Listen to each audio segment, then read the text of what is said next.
নমস্কার বন্ধুরা, এটা আমাদের তারাপীঠে লাস্ট দিনের দুপুরের খাবার, মানে রবিবারে।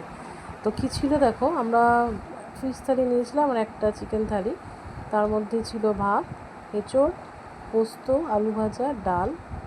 আর এটা হচ্ছে আমাদের কাতলা নিয়েছিলাম, কাতলা কালিয়া, এটা ডাল। আর বাবুর জন্য চিকেন নেওয়া হয়েছিল মাছের বদলে।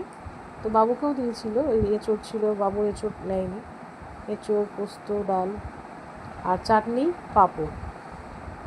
আর সাথে আরেকটা জিনিস ছিল, সেটা হচ্ছে লেবু, লঙ্কা, পেঁয়াজ, লেবু, লঙ্কা।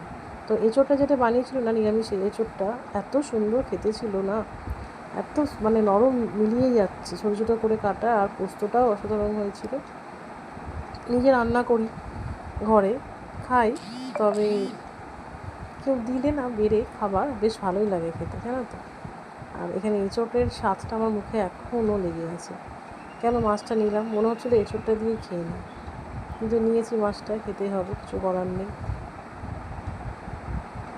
তো এত সুন্দর নটরাজ হোটেল, হোটেলটার নাম হচ্ছে নটরাজ হোটেল।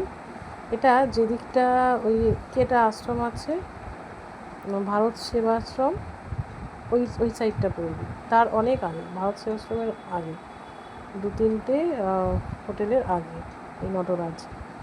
আগে নটরাজ হোটেল পড়বে, তারপরে ভারত সেবাশ্রমটা। সাহেবকেও ভাত, ডাল আর মাছ ভাজা এখান থেকেই নিয়ে গিয়ে খাইয়েছিলাম। আর তোমরা যদি কখনো যাও তারাপীঠে, অবশ্যই নটরাজ হোটেলে কিন্তু যেও, দারুণ খাবার।